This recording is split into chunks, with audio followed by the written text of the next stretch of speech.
환영합니다. 여러분의 마음 이곳에서 풀고 가세요. 아버지, 저희 너무 힘들어요. 더 이상 모실 수 없어요. 요양원에 가주세요. 2달 전 큰아들이 조심스럽게 꺼낸 말이었습니다. 목소리는 차분했지만 그 안에 담긴 부담과 지침이 느껴졌습니다. 저는 아무 말도 할 수 없었습니다.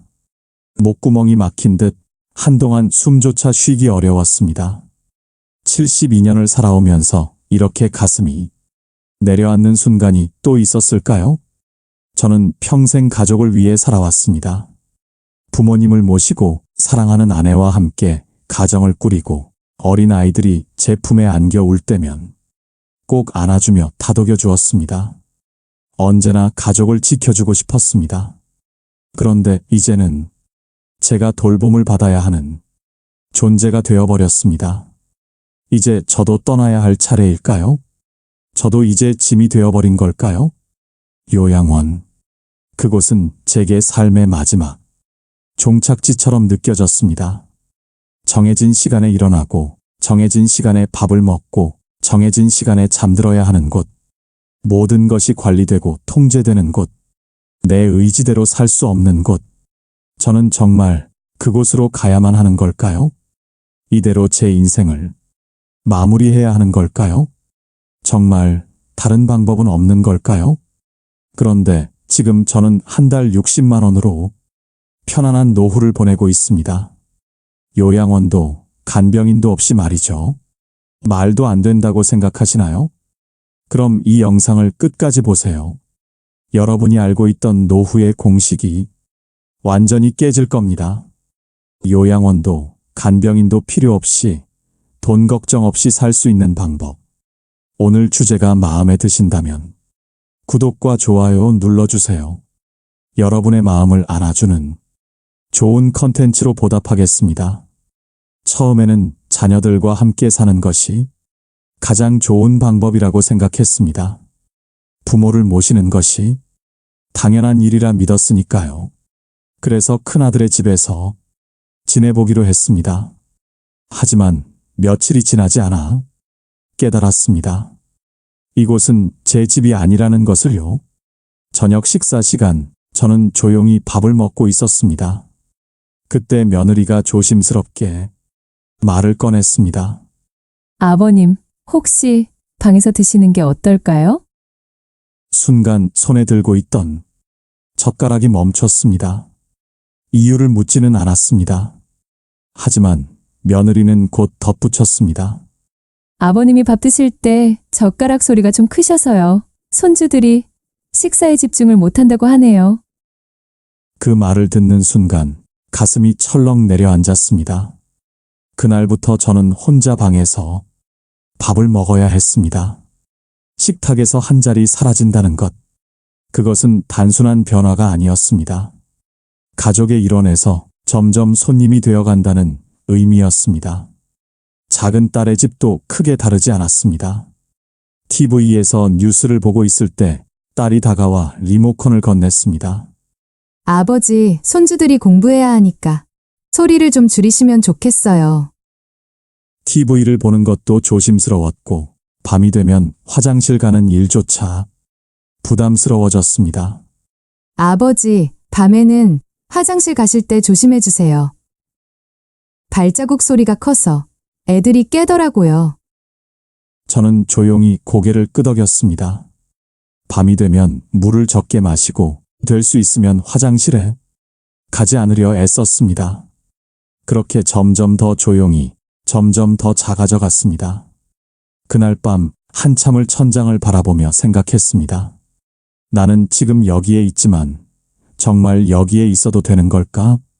부모의 집은 언제나 자녀들의 집이 될 수 있지만 자녀들의 집은 결코 부모의 집이 될 수 없다는 말이 떠올랐습니다.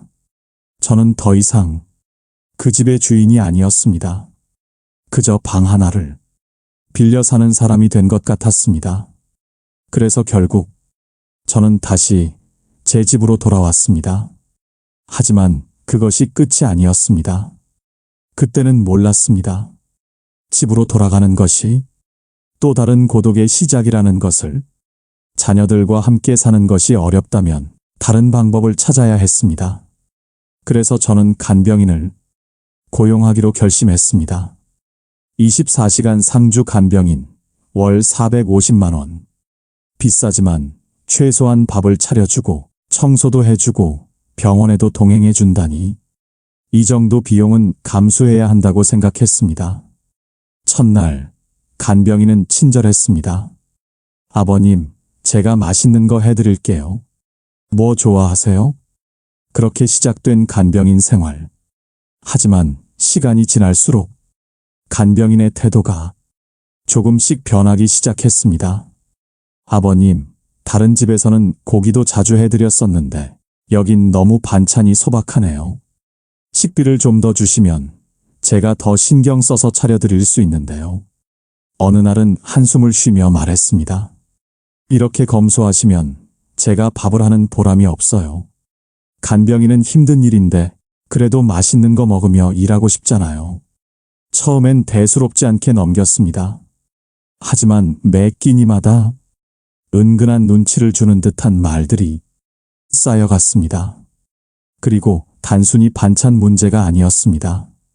아버님, 밤에도 여기만 불 좀 켜놓으면 안 될까요? 너무 어두워서 움직이기가 힘들어요. 물을 아끼시는 건 알겠는데 설거지를 하는데도 물을 이렇게 조금 쓰면 다른 집에서는 보일러도 빵빵하게 틀고 따뜻한 물로 씻으라고 하시는데요. 어느 날은 대놓고 말했습니다. 아버님, 솔직히 너무 아끼세요. 제가 여기 일하러 온 거지 수련하러 온 건 아니잖아요. 그 말을 듣고 한참을 멍하니 있었습니다. 내가 평생 절약하며 살아온 방식이 누군가에게는 견디기 힘든 환경이 되어버린 겁니다. 그제야 알았습니다. 제가 간병인을 필요로 하는 것처럼 간병인들도 일하기 좋은 환경을 원하고 있었다는 것을요. 저는 단순히 몸을 돌봐줄 사람을 찾았을 뿐인데 그들에게는 조건이 안 맞으면 떠나면 그만인 곳이었습니다. 그리고 그 일이 제게는 상처가 되었습니다. 월 450만 원이라는 큰 돈을 들여 간병인을 고용해도 결국 저는 여전히 외롭고 불편한 삶을 살아야 했습니다. 이것이 정말 최선일까? 그렇게 많은 돈을 쓰면서도 왜 저는 여전히 불안해야 하는 걸까? 그때 문득 마지막 선택지가 떠올랐습니다. 요양원.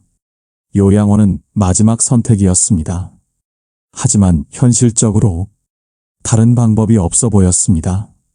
몸을 돌봐줄 가족도 없고 간병인을 고용하기엔 돈이 너무 많이 들었습니다. 그렇다면 최소한 돌봄을 받을 수 있는 곳, 요양원이 답이 아닐까요?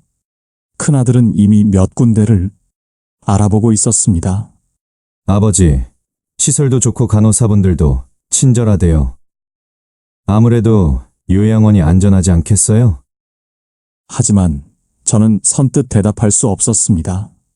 저는 그곳에서 진짜 내 삶을 살 수 있을까요? 제가 원할 때 일어나고, 원할 때 밥을 먹고, 원할 때 산책하고, 원할 때 잠들 수 있을까요? 그곳에서는 모든 것이 정해진 시간에 맞춰진 삶입니다. 아침 6시면 기상, 아침 7시면 식사, 오전 9시면 단체 운동, 점심 12시면 식사, 오후 3시면 휴식, 저녁 6시면 식사, 밤 9시면 취침, 그리고 그 틀에서 벗어날 수 없습니다. 박성호 어르신, 지금은 취침 시간이니 TV를 꺼주세요. 지금은 운동 시간이니 다 같이 이동하겠습니다. 약 드실 시간입니다. 빨리 드세요. 하루, 이틀은 괜찮을 수도 있습니다. 하지만 이 생활이 평생 지속된다면 그곳에서는 제 이름보다 땡땡호실 박성호 어르신이라는 말이 더 익숙해질지도 모릅니다. 저는 단순히 몸을 돌봐줄 사람이 필요했을 뿐인데 이곳에서는 제 인생의 주도권이 사라졌습니다. 그렇게 첫날이 지나고 둘째 날이 지나고 그런데 문제는 그뿐만이 아니었습니다. 같은 방을 쓰는 할아버지는 밤새 코를 골았습니다. 도저히 잠을 이룰 수 없었습니다. 새벽마다 깨고 피곤한 몸을 이끌고 아침을 맞이해야 했습니다. 옆방 할머니는 새벽마다 소리를 질렀습니다. 무슨 일이 있나 싶어 놀라 깨보면 단순한 악몽이거나 혼잣말이었습니다. 그러나 그것이 밤마다 반복되었습니다. 이곳은 함께 사는 곳이었습니다. 하지만 저는 점점 더 혼자 있는 것보다 더 외롭다는 기분이 들었습니다. 3일 만에 도망치듯 요양원을 나왔습니다. 하지만 이제 어떻게 해야 할까요? 간병인도 안 되고 요양원도 안 된다면 이제 저는 어디로 가야 하는 걸까요? 그때 깨달았습니다. 노인이 되면 선택할 수 있는 길이 이것뿐일까? 정말 다른 방법은 없는 걸까? 그렇게 깊은 고민에 빠져 있던 어느 날, 저는 문득 깨달았습니다. 왜 나는 남들이 정해놓은 길만 따라가고 있었을까?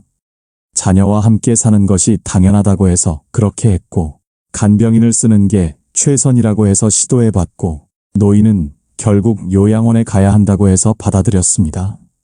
하지만 돌아온 건 외로움과 불편함뿐이었습니다.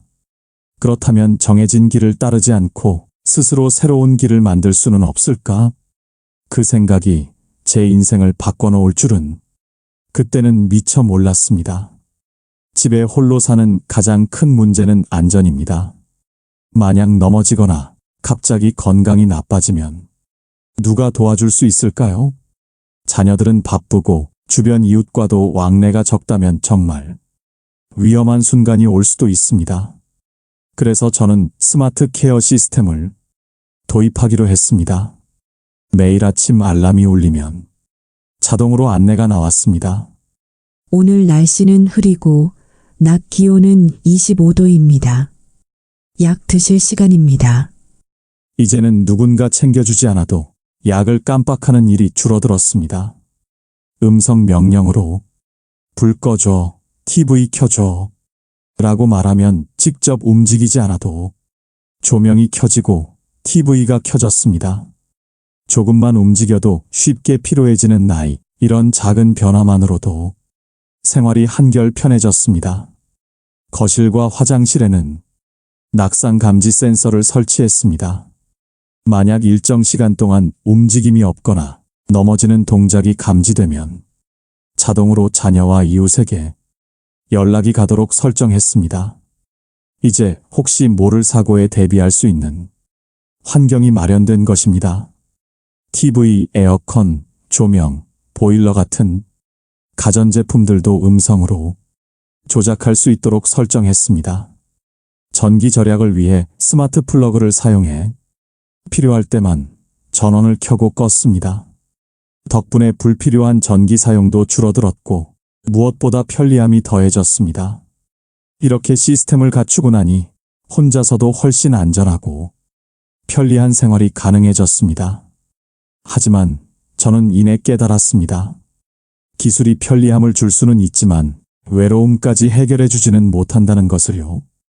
혼자 사는 것과 요양원에서 단체 생활을 하는 것, 이 두 가지 극단적인 선택만 있는 것이 아닐 수도 있겠다는 생각이 들었습니다.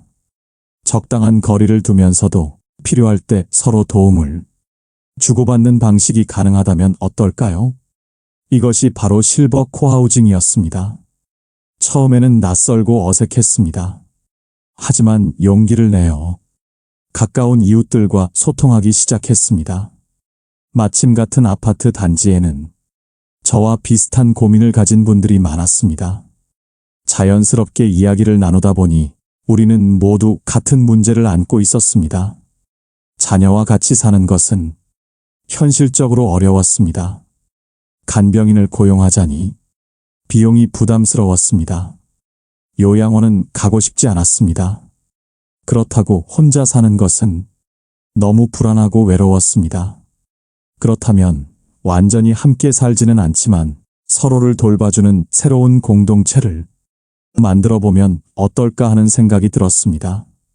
이렇게 해서 우리는 실버 코하우징을 실천해 보기로 했습니다. 우선 함께 식사를 나누는 것부터 시작했습니다. 식비를 공동으로 부담하고 번갈아가며 요리를 담당하기로 했습니다. 매일 혼자 밥을 먹던 날들이 사라졌고 더 건강하고 따뜻한 식사가 가능해졌습니다. 다음으로 서로 병원에 동행하는 것을 약속했습니다.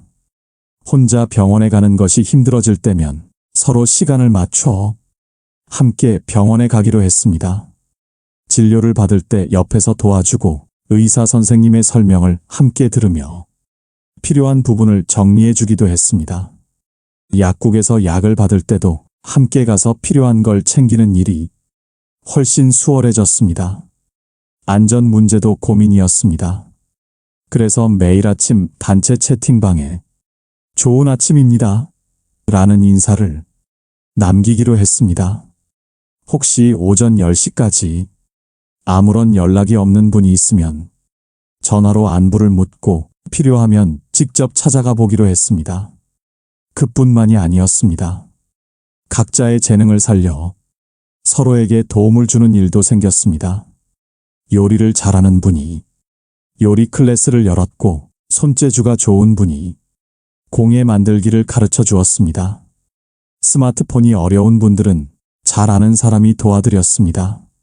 이렇게 서로 도와주다 보니 단순한 이웃이 아니라 정말 가족 같은 사람들이 되어갔습니다. 가끔은 함께 산책을 하거나 가까운 곳으로 소풍을 다녀오기도 했습니다.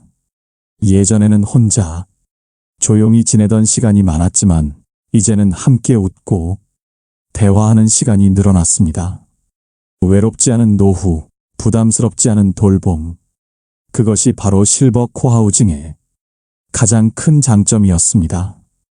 경제적인 부분은 노년기에 가장 현실적인 고민 중 하나입니다. 단순히 연금이나 자녀의 지원에 의존하는 것이 아니라 소소한 경제 활동을 통해 자립할 수 있다는 것이 얼마나 중요한지 깨닫게 되었습니다. 혼자 살면서 가장 부담스러운 것은 생활비였습니다. 고정적인 지출이 계속 발생하는데 들어오는 돈은 연금뿐이라면 시간이 지날수록 부담이 될 수밖에 없습니다. 하지만 노년에도 충분히 할 수 있는 일들이 있다는 것을 알게 되었습니다. 몸이 예전 같지 않다고 해서 아예 경제 활동을 포기할 필요는 없었습니다. 오히려 작은 수익이라도 직접 벌어들이면서 삶에 활력이 생기고 자존감이 높아지는 효과가 있었습니다. 그렇게 해서 찾은 방법들이 있었습니다.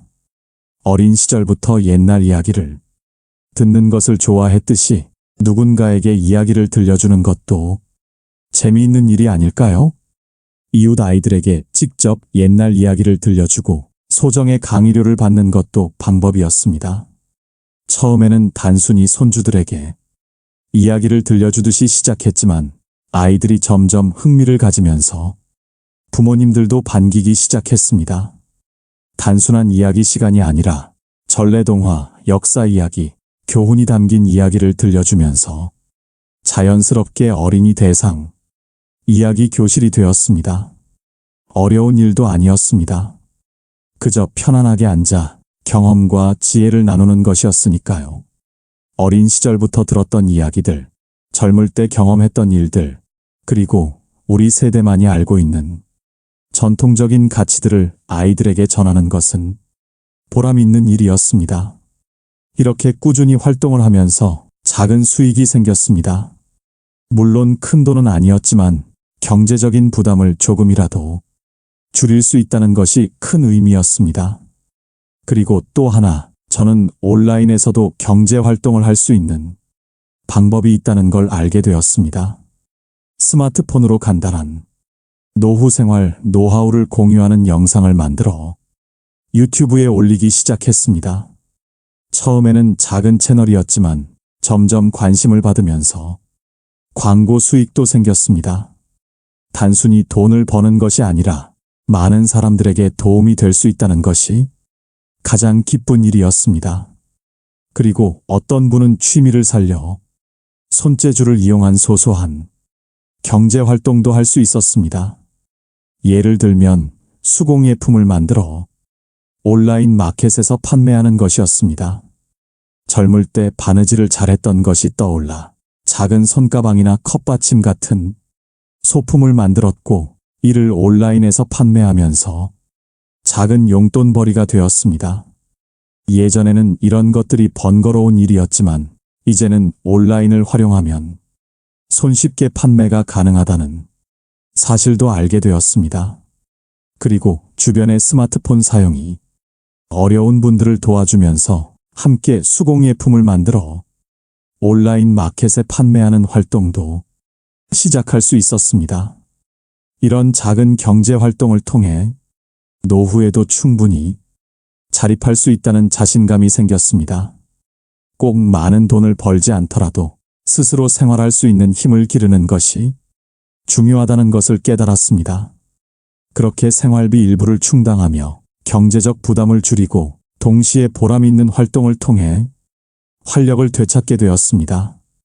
그렇게 생활비 일부를 충당하며 경제적 부담을 줄이고 동시에 보람 있는 활동을 통해 활력을 되찾게 되었습니다.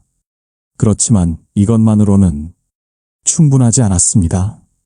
아무리 생활비를 줄이고 소소한 수익을 올린다고 해도 노후 생활에서 가장 중요한 것은 고정적인 생활비를 최소한으로 유지하면서도 안정적인 삶을 이어가는 것이었습니다. 한 달에 60만 원으로 생활하는 것이 과연 가능할까요? 요양원에서는 월 350만 원을 쓰면서도 불편한 생활을 해야 했고 간병인을 고용하면 450만 원이라는 거액이 들었지만 그렇다고 반드시 행복한 삶이 보장되는 것도 아니었습니다. 그에 비해 실버 코하우징에서는 60만 원으로도 모든 것이 해결되었습니다. 어떻게 가능했을까요? 우선 가장 큰 부담이었던 식비를 줄였습니다. 혼자 장을 보면 비용이 많이 들지만 공동으로 장을 보면 훨씬 저렴했습니다. 기본적인 쌀, 채소, 반찬 재료 등을 대량으로 구매하여 비용을 절약할 수 있었습니다. 또한 각자 요리를 돌아가면서 하니 식비 부담이 크게 줄어들었습니다. 무엇보다 혼자 먹을 때보다 더 영양 균형이 맞는 건강한 식사를 할 수 있었습니다. 이렇게 해서 한 달 식비는 1인당 평균 25만 원 수준으로 조절할 수 있었습니다. 생활비도 절약할 수 있었습니다. 화장지, 세제, 샴푸 같은 생필품을 공동 구매하고 나누어 쓰면서 기존보다 훨씬 적은 비용으로 필요한 물품을 사용할 수 있었습니다. 수도, 전기, 가스 요금도 효율적으로 사용할 수 있도록 신경 썼습니다. 예를 들면 공동 공간에서는 조명을 함께 사용하고 겨울철 난방도 함께 모여 있을 때만 집중적으로 사용하니 각자 따로 살 때보다 공과금이 훨씬 적게 나왔습니다. 의료비 역시 큰 부담이었지만 함께 해결할 방법을 찾았습니다. 혼자 병원에 가면 여러 번 방문해야 하는 경우가 많았습니다. 하지만 함께 가면 필요한 약을 한 번에 챙길 수도 있고 서로 건강 상태를 체크해주며 작은 질환은 미리 예방할 수 있었습니다. 또한 병원비를 줄이기 위해 건강한 생활 습관을 유지하는 것도 중요했습니다. 매일 아침 경로당에서 스트레칭을 하며 몸을 움직였고 식사 후에는 함께 산책을 하면서 운동량을 늘려갔습니다. 이렇게 함께 생활하며 생활비를 아끼다 보니 고정 지출이 크게 줄어들어 한 달 60만 원으로도 충분한 생활이 가능해졌습니다. 돈을 아끼면서도 더 건강하고 더 행복한 삶을 살 수 있었습니다. 실버 코하우징은 단순한 이론이 아니라 실제로 전 세계에서 검증된 모델이었습니다. 일본에서는 이미 10년 전부터 그레이 코하우징이라는 방식이 활성화되었습니다. 10명에서 20명의 노인들이 한 건물에서 함께 생활하며 공동 식사, 건강관리, 사회활동 등을 함께 했습니다. 노후에도 독립성을 유지하면서 서로를 돌봐주는 시스템이었습니다. 유럽에서는 세대 통합형 코하우징이 등장했습니다. 젊은 세대와 노인 세대가 함께 생활하며 서로 도와주는 방식이었습니다. 노인들은 경험과 지혜를 나누고 젊은 세대는 생활 지원을 도왔습니다. 이를 통해 노인들은 더욱 활기차고 의미 있는 삶을 살 수 있었습니다. 한국에서도 점점 관심이 증가하고 있습니다. 최근 1인 노인 가구가 급증하면서 실버 코하우징을 도입하려는 움직임이 늘어나고 있습니다. 아직은 생소한 개념이지만 앞으로는 더 많은 사람들이 관심을 가질 것입니다. 노후는 더 이상 혼자 견뎌야 하는 시간이 아닙니다. 서로 도우며 살아가는 실버 코하우징이야말로 자유롭고 따뜻한 노후를 위한 새로운 대안이 될 수 있습니다. 이제 저는 확신합니다. 노후 생활은 비싼 요양원에 의존하지 않아도 충분히 행복할 수 있다는 것을요. 그리고 그 방법을 저는 이미 찾았습니다. 아침 햇살이 창문을 가득 채울 때 저는 평온한 마음으로 눈을 뜹니다.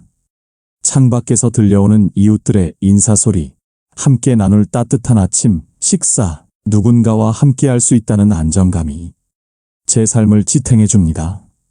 더 이상 부담이 아니라 함께 살아가는 존재로서, 더 이상 짐이 아니라 서로에게 힘이 되는 관계로서 저는 지금 온전히 나다운 삶을 살고 있습니다. 어제보다 오늘이, 오늘보다 내일이 더 기대됩니다. 혼자가 아니기에, 외롭지 않기에, 그리고 함께 웃을 사람들이 있기에 이제 저는 더 이상 두렵지 않습니다. 나이 들어간다는 것, 세월이 흐른다는 것, 그것이 슬픔이 아니라 새로운 기회가 될 수 있다는 걸 알았으니까요. 여러분도 혹시 두려움 속에서 홀로 버티고 계신가요? 아니면 노후의 삶이 막막하신가요? 저는 감히 말씀드립니다. 당신은 혼자가 아닙니다. 그리고 함께하는 삶이 분명 더 따뜻합니다. 노후는 끝이 아닙니다. 또 다른 시작입니다. 우리 함께 새로운 길을 만들어가 보지 않겠습니까? 오늘 영상을 보며 여러분은 어떤 생각이 드셨나요? 여러분의 경험과 생각을 댓글로 나눠주세요. 여러분의 이야기가 누군가에게 큰 위로와 깨달음이 될 것입니다.